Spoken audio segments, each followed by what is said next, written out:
한 주간을 보내면서 여러 가지 생각들을 해봅니다. 한 주간 동안 우리가 하나님 앞에 살아가는 모습들을 볼 때에 내가 과연 하나님이 원하시는 대로 살고 있는가? 라는 생각들을 해봐요. 요즘같이 날씨가 너무 좋아서 어디로든지 가고 싶은 날씨잖아요. 더군다나 추석 연휴가 있었고 또 이번에 금요일서부터 또 연휴 아닙니까? 아마 많은 분들이 바깥으로 이제 다녔을 거예요. 여러분 그 아름다움을 보시면서 여러분들은 무슨 생각을 하셨는지 모르시겠지만 저는 창세기 1장에 하나님이 천지를 만드신 그 모습을 상상을 해보면서 오늘 말씀을 좀 이어가 보려고 합니다. 오늘 우리가 8번째 시간인데 8번째 시간으로 화평케 하는 사람은 화평케 하는 자는 복이 있나니 라는 말씀을 가지고 좀 보려고 합니다. 오늘 이 화평케 하는 자는 복이 있나니 라는 말씀과 제가 좀 아까 이야기했던 창세기 1장에 있는 하나님이 천지를 창조하시는 내용을 오늘은 조금 이렇게 합쳐서 좀 보려고 합니다. 우리 여러분들 잘 알고 계시는 것처럼 하나님께서 태초에 천지를 창조하실 때 며칠 동안 창조하셨죠? 며칠? 며칠이요? 자신감이 없죠. 6일 동안 창조하시고 마지막 날 쉬셨죠. 그런데 이 창세기 1장에는 하나님이 보시기에 좋았더라 라는 이야기가 총 7번이 나와요. 정확히는 이제 7번이 나오는데 첫 번째는 언제냐면 창세기 1장 4절에 빛과 어둠에 대한 창조를 하시고 말씀하시고, 또 둘째 날 땅과 바다를 만드신 그때에 이 말씀을 하십니다. 그리고 창세기 1장 12절에 풀과 씨 맺는 채소와 씨 가진 열매 맺는 나무를 창조하시고 나서 하나님이 보시기에 좋았더라라는 말씀이 나옵니다. 또한 1장 18절에는 낮과 밤을 가르시고 나누시고 만드시고 하나님께서 또 하나님이 보시기에 좋았더라라는 말씀을 하며 21장 21절에 바다 짐승과 날개 있는 모든 새를 종류대로 만드시고 하나님이 보시기에 좋았더라라는 말씀이 나옵니다. 그리고 6번째 땅의 짐승과 가축과 땅의 모든 기는 것들, 창세기 1장 25절에 있는 말씀입니다. 있는 것들을 만드시고 하나님께서 말씀하시기를 하나님이 보시기에 좋았더라라고 말씀합니다. 마지막으로 창세기 1장 31절에 하나님께서 인간을 만드셨는데 오늘 이 인간을 만드셨다라는 말씀 중에 우리가 유념해서 보아야 될 것은 뭐냐면 하나님의 형상을 닮은 인간을 만드셨다라는 거예요. 하나님의 형상을 닮은 인간을 만드시고 하나님이 보시기에 좋았더라라고 말씀하시는데 이 1장 31절에는 약간 다른 모습이 있죠. 우리 PPT 띄워져 있는 거 보시면 하나님이 지으신 그 모든 것을 보시니 보시기에 심히 좋았더라. 여러분 하나님이 보시기에 심히 좋았다라고 말씀하고 있는 거예요. 여러분 이것과 화평케 하는 자가 어떻게 연관이 되어져 있냐라고 하면 오늘 이제 그 이야기를 좀 더 보려고 하는데 이것이 뭐냐면 창세기 1장에 있는 창조의 목적이 어디에 있는가라고 하는 것을 우리가 보면 연결을 시킬 수 있어요. 자, 창세기 1장에 하나님이 천지를 창조하신 목적 가운데 하나가 뭐냐면 하나님이 보시기에 좋은 것들을 만드셨다라는 거예요. 그 하나님의 보시기에 좋은 것들 가운데 어떤 것도 있냐면 인간, 저와 여러분이 있는데 그 저와 여러분을 창조하시고 인간을 창조하시고 말씀하시기를 보시기에 심히 좋았더라라고 하는 이 심히라는 단어를 하나 더 넣는 거예요. 물론 좋았더라라는 단어 속에도 있지만 이 이야기는 뭐냐면 하나님과 창조물 사이에, 하나님과 인간 사이의 관계가 화평 가운데 있었다라고 하는 거예요. 그 관계가 원활했다라고 보면 되는 거예요. 그런데 이 관계가 파괴가 되어집니다. 이 선하신 창조와 죄와 사망도 없는 이 에덴 동산이 무엇으로 파괴됩니까? 죄 때문에 파괴되는 거예요. 이 죄의 시작은 하나님을 향한 신뢰가 또 그 믿음이 흔들리는 것에서부터 시작됩니다. 그 흔들림은 하나님의 명령을 어기는 단계로 넘어가게 되고, 또 하나님의 말씀, 하나님의 명령을 어기는 단계, 이 죄는 하나님과 나와의 관계를 단절시키는 거예요. 즉 하나님께서 결국 우리는 이 죄로 말미암아 하나님 관계가 단절되는 그 순간에 하나님이 보시기에 심히 좋았더라, 하나님이 보시기에 좋은 창조물에서 우리가 벗은 것을 부끄러워하는 창조물로 바뀌게 됩니다. 또 하나님과 동행하던, 하나님과 그 수면 위를 거닐던 우리가 하나님을 두려워하여 숨는 창조물로 바뀌게 되는 거예요. 또 대가 없이 하나님과 우리가 대면했는데, 아무 대가 없이 하나님과 내가 대면하여 보고 이야기하고 대화하고 나누었던 그것이 죄로 말미암아 다른 짐승의 피가 아니면, 희생이 아니면 하나님과 대면할 수 없는 창조물이 되었다는 거예요. 영원한 천국의 삶에서 죽음을 향해 달려가는 창조물로 바뀌었다는 겁니다. 창세기는 계속해서 이 관계의 회복을 말씀하고 계시면서 믿음의 선조들이 어떻게 하나님과 어떻게 관계를 회복하고 있는가를 말씀하고 있는 거예요. 화평케 하는 자는 복이 있나니 저희가 하나님의 아들이라 일컬음을 받을 것이며 라고 하는 그 말씀으로 되돌아가기를 지금 말씀은 우리에게 하고 있다는 겁니다. 이 회복의 첫째 단계가 뭐냐면, 우리가 잘 알고 있는 것처럼 형제 간의 화평을 이루라는 거예요. 이 말을 다시 오늘날의 상황으로 바꾸어 말하면 믿는 자들과의 관계를 회복해야 된다는 말씀입니다. 바로 그들과 회복하라. 요한복음 13장에 예수님은 이렇게 말씀하세요.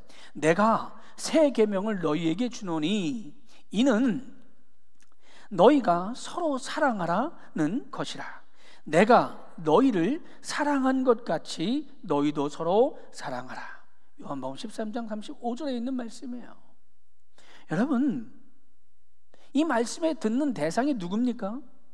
이 말씀을 듣는 대상은 비신앙인이 아니에요. 물론 그들도 포함되어져 있어요. 그러나 여러분, 이 요한복음 13장에 있는 이 말씀을 듣고 있는 대상자를 자세히 보면 예수를 믿고자 따라다니는 사람들, 그리고 더 정확히는 예수님을 믿는 제자들을 향해서 이와 같이 말씀하시는 거예요. 너희가 서로 사랑하면 이로써 모든 사람이 너희가 내 제자인 줄 알 거야 라고 말씀하시는 이 말씀의 대상은 바로 예수님을 믿고 따르고 있는 사람들이었다라는 겁니다. 여러분, 너희가 먼저 사랑하면, 너희가 먼저 서로가 서로를 사랑하면 이라고 분명히 말씀하고 있는 거예요. 로마서 15장의 사도 바울은 로마의 성도들에게 이렇게 말합니다. 그리스도께서도 하나님의 영광에 이르도록 우리를 받아들이신 것 같이 너희도 서로를 받아들이라. 로마서 15장 7절에 있는 말씀이에요. 여러분, 우리가 예수님은 받아들이는 것 같은데, 하나님은 믿는 것 같은데 서로가 서로를 받아들이지 못하는 단계가 되어지면 어떤 단계냐면 바로 창세기 1장의 그 창조의 섭리가 깨어진 단계가 되어질 수밖에 없다는 거예요. 하나님을 온전히 따랐던 아담과 하와가, 하나님을 온전히 따랐던 인류가 죄로 말미암아 하나님과 단절되어지고 하나님과 서로 멀어지면서 하나님을 대면하게 만나는 거예요. 그래서 스스로 하나님을 향해서 숨어요. 하나님이 숨게 하시는 것이 아니라 스스로가 스스로를 숨기는 거예요. 여러분, 이럴 때는 보는 방향도 다를 수밖에 없어요. 서로가 틀리다는 이야기를 하는 것이 아닙니다. 여러분, 그러나 우리가 앞에서 읽은 로마서 5장 7절의 말씀처럼 그리스도께서 우리를 받아들이신 것 같이 우리도 서로가 서로를 받아들여야 한다. 이것이 바로 서로가 서로를 사랑하는 것이며 서로 간의 화평을 이루는 거예요. 우리가 이것은 앞의 말씀에서도 계속 보았어요. 이것이 바로 하나님이 원하시는 그분의 뜻이고, 또한 이것은 우리 안에서부터 시작되어져야 되는 것이라는 겁니다. 이 작은 변화가 여러분 변혁을 낳고, 이 변혁은 모든 것을 바꾸는 역사가 나타날 줄 저는 믿습니다. 여기 또 하나의 화평의 모습이 있어요. 창세기 21장에 아브라함이 나오죠. 아브라함이 창세기 21장에 어떤 이야기가 나오냐면, 아브라함이 우물을 팠는데 그 우물을 아비멜렉에게 빼앗깁니다. 아비멜렉에게 빼앗겼지만 사실은 그 아비멜렉의 종들이 빼앗은 거죠. 그래서 아브라함이 그 관계를 맺는 중에 이 아비멜렉을 불러놓고 왜 우리 거를 빼앗니? 라고 말해요. 그런데 아비멜렉은 내가 언제? 난 빼앗지 않았는데 당신의 너의 종들이 내 것을 뺏었어 라고 말하지만 나는 몰랐어 라고 말합니다. 아브라함이요, 그것을 듣고 그냥 그대로 묵인하고 다시 언약을 맺습니다. 그들과 다투지 않아요. 그런데 여러분, 그의 아들 이삭도 이와 똑같은 일을 겪잖아요. 그의 아들 이삭이 이제 하나님의 명령을 따라서 그랄 땅으로 내려옵니다. 그랄 땅으로 내려와서 거기서 멈춰 라는 음성을 들어요. 그래서 거기서 멈춰서 무엇을 하냐면 유목을 해야 되기 때문에 우물을 파는 일을 가장 먼저 합니다. 그런데 이 아들 이삭이 아버지가 팠던 우물을 그대로 기억해요. 그래서 아버지가 팠던 우물을 팝니다.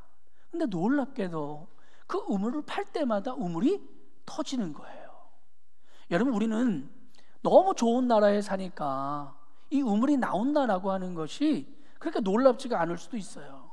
그러나 여러분, 이스라엘을 살펴보면 이스라엘은 물이 참 귀한 나라예요. 물론 갈릴리 해변 주변에는 그래도 물이 많지만 그 남쪽으로 내려오면 그랄 평지, 그 다음에 유다 광야 이쪽으로 내려오면 물이 굉장히 귀한 나라 중에 하나예요. 그런데 그 귀한 곳 중에 파면 아버지가 파다가 다 쓴 거야. 예? 이전에 아버지가 파서 넘겨주고 열심히 쓰다가 너무 많이 써서 물이 안 나와서 덮은 지역인 거예요. 근데 아브라함의 아들이 그의 아버지가 죽고 그 그랄 땅에 가서 그 우물을 파니 물이 또 나옵니다.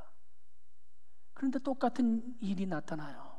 그 당시에 아비멜렉, 즉 이 그랄 땅의 왕을 아비멜렉이라고 하는데, 이 아비멜렉이 와서, 아비멜렉의 종들이 와서 그 우물을 탈취해요. 너희들 가, 이건 내 거야, 우리 땅일 거야 라고 빼앗아요. 여러분이 너무도 잘 알죠? 이때 이삭이 어떻게 합니까? 그 우물을 넘겨줘요. 싸우지 않아요. 다투지 않아요. 그런데 이때 놀라운 일이 생기잖아요. 저는 이 이야기를 하려고 하는 거예요. 창세기 26장 28절이에요. 창세기 26장 28절. 이 놀라운 일이 뭐냐면, 그들이 이르되 여호와께서 너와 함께 계심을 우리가 분명히 보았으므로 우리의 사이, 곧 우리와 너 사이에 맹세하여 너와 계약을 맺으리라 하였노라. 여러분, 다투지도 않았는데, 싸워서 이기지도 않았는데, 잘잘못을 따지지도 않았는데 그들이 와서 고백하는 것은 무엇이냐면, 여호와께서 너와 함께 계심을 우리가 분명히 보았다라고 말하는 거예요. 저는 이 이야기를 하고 싶은 거예요. 여러분, 그러면 우리 그러면서 오히려 뭐라고 이야기하냐면 29절에 이렇게 또 이야기합니다. 너희는 우리를 해하지 말라. 제발 우리를 해하지 말라. 우물을 빼앗은 우리를 해하지 말라라고 부탁을 하는 거예요. 그러면서 마지막에 뭐라고 이야기하냐면, 이제 너는 여호와께 복을 받은 자니라. 할렐루야. 여러분, 우리가 화평케 하는 사람이라면 누구와 화평케 해야 하냐면 먼저 예수 믿는 우리와 성도들 간에 화평해야 하지만, 예수를 대적하는 사람들일지라도, 세상 사람들과일지라도 그들과도 화평을 이루어야 하는데, 여러분, 우리의 믿음이, 여러분의 화평케 함이 그들의 입을 통해서 이런 말들이 나와야 한다는 겁니다. 여호와께서 너와 함께 계심을 우리가 분명히 보았으므로 너는 우리를 해하지 말라. 이제 너는 여호와께 복 받은 자입니다 라고 하는 소리를 저와 여러분이 들어야 한다라는 것입니다. 이삭은 하나님이 어떤 분이신지 분명히 자기의 아버지를 통해서 본 사람이에요. 아버지가 창세기 21장에 이미 보여주었던 그 계약이 나에게도 반드시 이루어질 거라고 믿는 그 사실을 가지고 있던 사람이 바로 이 이삭이었습니다. 저는 화평케 하는 자라고 하는 사람은 바로 이 이삭과 같은 사람이라고 믿습니다. 우리에게 어떠한 일이 닥친다 할지라도 그 끝에 하나님의 섭리가 있음을 믿고 묵묵히 그 길로 가는 사람 말입니다. 뿐만 아니에요. 단순히 그들의 부당함을 참고 인내하는 것에서 끝나는 것이 화평케 하는 자의 끝이 아닙니다. 왜냐하면 그들 자체가 하나님의 사랑의 대상이고 하나님께서 사랑하시는데 내가 왜 그들을 적대해하고 미워해야 합니까? 그들이 우리를 핍박한다 할지라도 우리에게 그들은 여전히 사랑해야 할 존재라는 거예요. 이 이야기를 모세가 해요. 화평은 여러분 여기서 끝나는 게 아니에요. 출애굽기의 모세는 이러한 모습을 아주 절실하게 보여주고 있습니다. 어느 날 이 모세가 장인 이드로가 찾아오는 것을 봅니다. 이런 이드로의 모습을 보고 모세가 정중하게 맞아들입니다.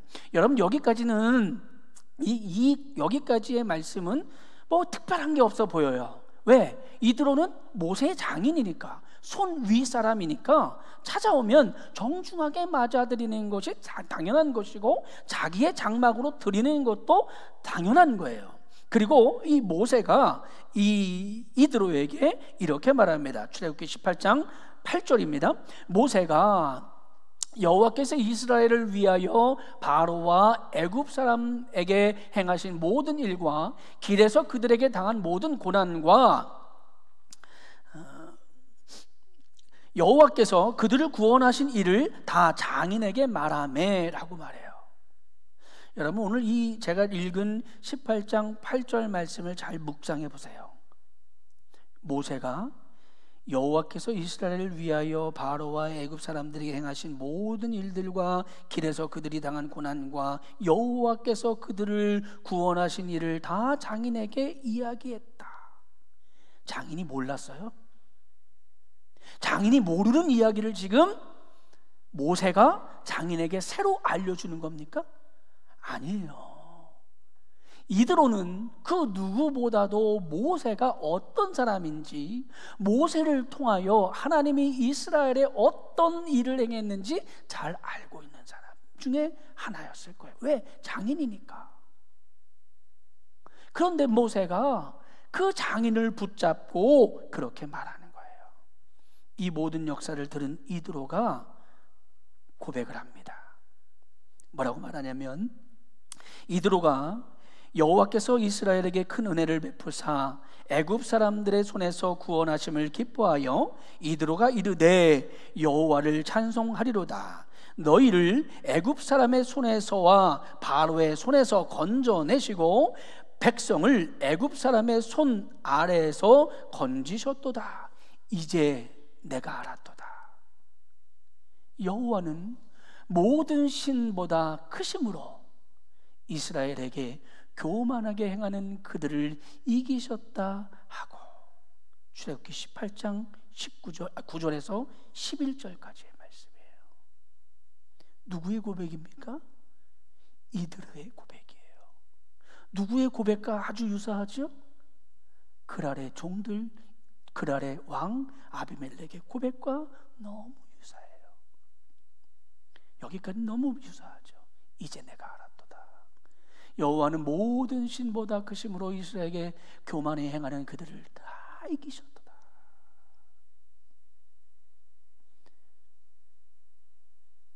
출애굽기 모세와 이드로의 이야기가 다른 것이 한 가지가 있는데, 바로 다른 것이 바로 여기에 있어요. 여기서 그치지 않아요. 그 고백과 인정에서 그치는 것이 아니라 12절에 이드로가 이렇게 말합니다. 이드로에게 이렇게 말합니다. 모세의 장인 이드로가, 누가? 이드로가입니다. 모세가 아니에요. 모세의 장인 이드로가 번제물과 희생제물을 하나님께 가져오매 아론과 이스라엘 장로, 모든 장로가 와서 모세의 장인과 함께 하나님 앞에 떡을 먹으니라. 할렐루야, 할렐루야. 여러분, 그 모세의 장인 이드로가 예배를 드리고 그 드린 예물을 나눔으로써 이제는 하나님의 백성으로 거듭남을 보여주는 말씀이에요. 이게 화평이에요.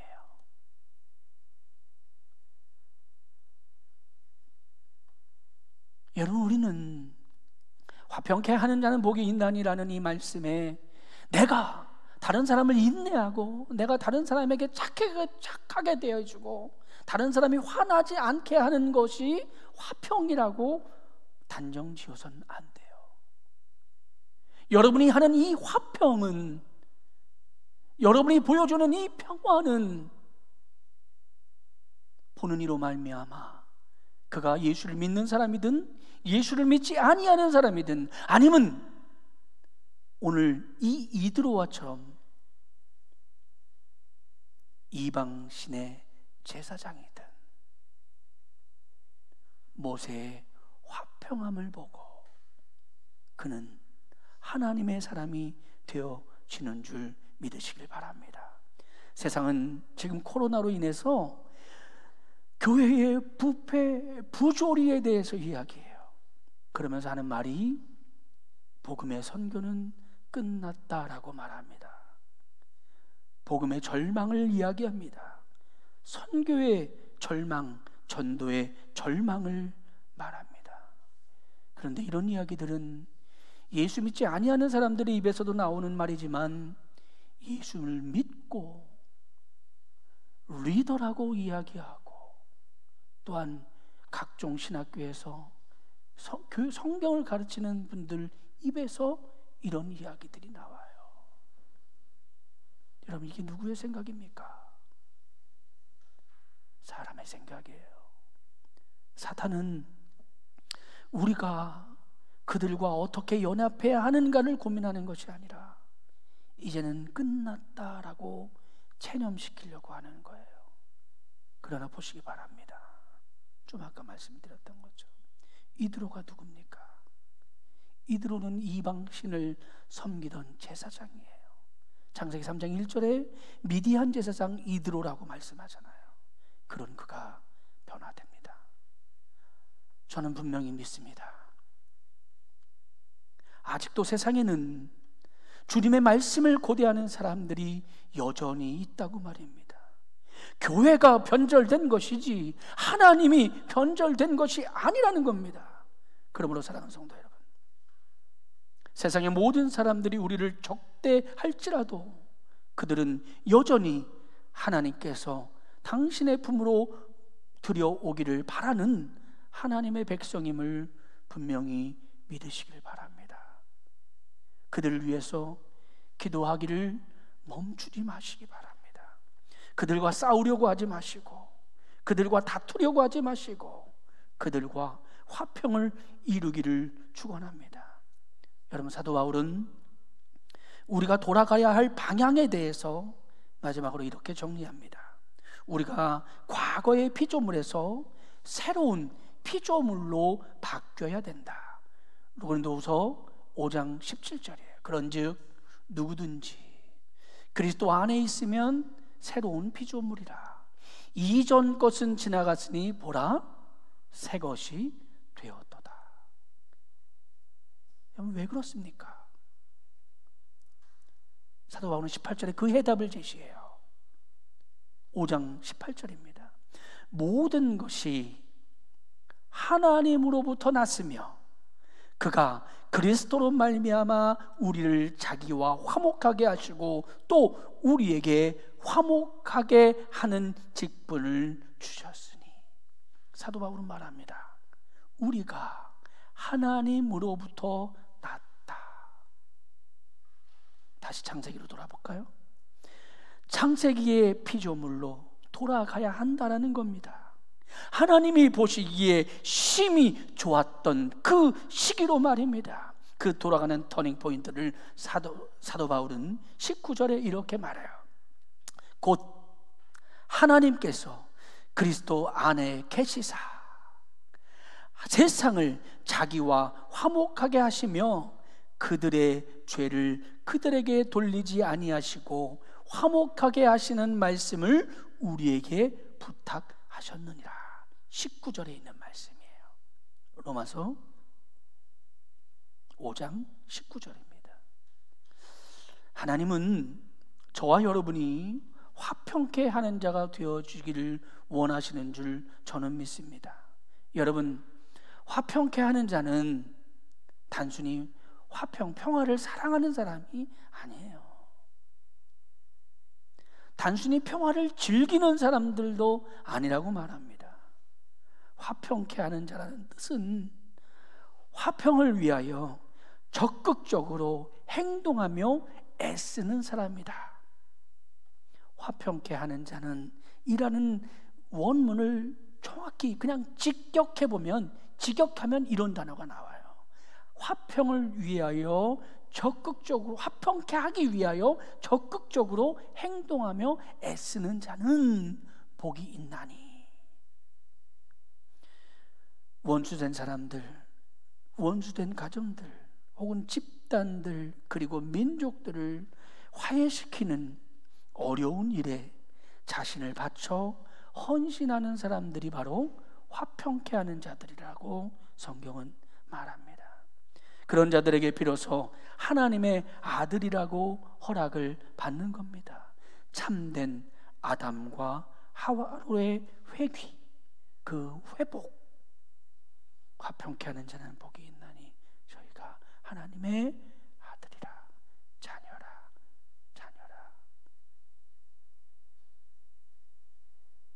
우리가 창세기 1장에 창조하셨던 그 창조의 원래의 의미대로 내가 죄 없었던 그 아담과 하와에로 회귀되어지는 것, 단절되었던 하나님과의 관계가 회복되어져서 하나님의 아들이라 칭함을 받으며 뿐만 아니라 하나님의 나라의 주인이 그분의 자녀로 살 수 있는 권한을 회복시켜 주는 복, 바로 그곳 에덴 동산의 회귀가 이루어지는 복이 오늘 본 화평케 하는 자의 복임을 저는 믿습니다.